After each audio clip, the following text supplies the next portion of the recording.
guys, welcome back to Ma Langford's Kitchen, where I make big meals in small spaces. And today, it's cold outside, so we're gonna make us some goulash. And for this recipe, you might have to go to the store. Here are the things that we're gonna be using. Hamburger meat, beef bouillon, we got some onions, some cheese, some garlic powder, some onion powder, bell pepper, Italian seasoning, diced tomatoes, salt, pepper. Did I say bell pepper? Tomato sauce, garlic, corn, macaroni noodle, and you're gonna need some bay leaves. Don't forget, you're also gonna need a stove, pot, and some utensils for those ones sitting in the back. I'm usually sitting in the back, so don't judge those folks, or me. Okay, it's time to get started. I'm gonna put the handle on my skillet here. And I'm going to put just a little bit of grease in there. I'm going to cut up my onions and I'm going to put some garlic and start sauteing.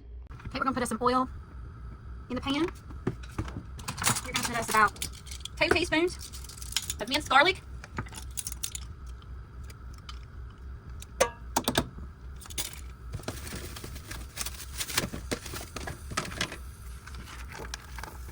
You're going to put your onions in there.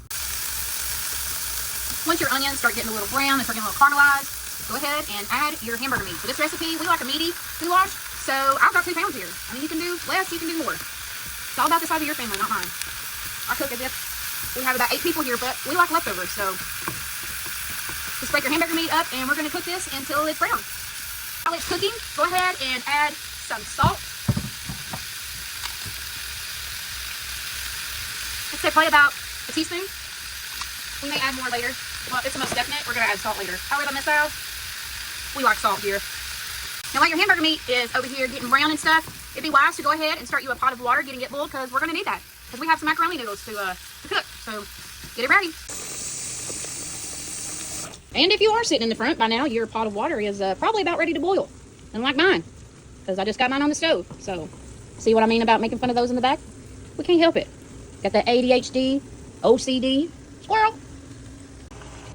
Here's a little unsolicited tip. If you get tired and bored with the same old macaroni noodles, try getting you about a teaspoon or a tablespoon, it's up to you. Put it in your water there. That way, as your macaroni noodles are boiling, they kind of absorb that chicken flavor, and it's like a game changer. I'm actually adding 2 teaspoons today. So, yeah, try it. Or don't.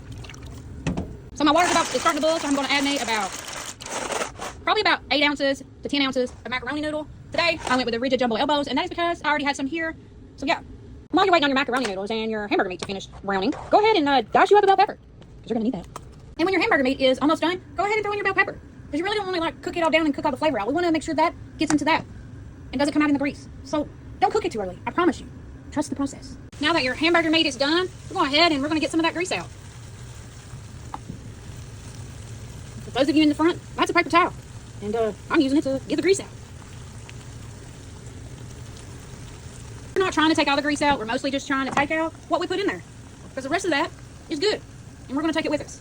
And your macaroni noodles are done, drain them. Now that our macaroni is drained, we are going to add our hamburger meat, bell peppers, and onions to the pot. So we have mixed our hamburger meat in with our pasta. Now we're going to start adding our tomato sauce and our diced tomatoes. You're also going to want to add about 1.5 cups to 2 cups of beef broth. I normally don't buy beef broth. I normally just get the beef bouillon, and I mix about a teaspoon to a teaspoon and a half per 8 ounces. So it's up to you on that.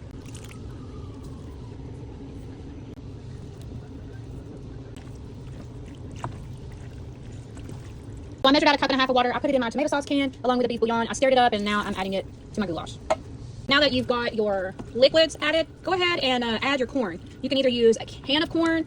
I got frozen corn. I prefer that. I believe the can is 15 ounces. This bag is 12, and I'm probably only going to use half, so that's also up to you. Now you want to get you a couple bay leaves and put those in there. I've never really used bay leaves, so I'm not sure how many you're supposed to put in there. I do know you're going to be taking these back out once it's cooked, so if I were you, you may want to remember how many you put in there. I'm going to put 3 in there. I may add a 4th, but for now, 3. Put those in there. You're going to need about a tablespoon and a half of Italian seasoning, a teaspoon of garlic powder, a teaspoon of onion powder, a teaspoon of salt, a teaspoon of pepper, and last minute, I kind of forgot something. If you have Worcestershire sauce, I would get that out. Add about 2 teaspoons to that. Actually, 2 tablespoons. Add 2 tablespoons. Trust me, it's going to make a difference. I should have included that in the beginning. I'm sorry. I am getting mine out right now. Worcestershire sauce. If you have it, use it. My Worcestershire sauce going in. There's 1. I already added 1 earlier. So add 2. Depending on the size of your pot, you may want to add a 3rd. Give it a taste test. Everybody's taste buds are different. What you prefer, I may not prefer. Another good thing is if you want to add a jalapeno to this, that's really good. We're not doing that today, but you're more than welcome to. But now that it's boiling, we're going to turn that down, and we're going to let this simmer for about 20 minutes. So that way all that goodness can, circulate through there. We can get those bay leaves letting out their thing. And that's about it for right now. So see you in 20 minutes. Well, it's been 20 minutes, and she's done. So now all that's left is for you to start taking out your bay leaves.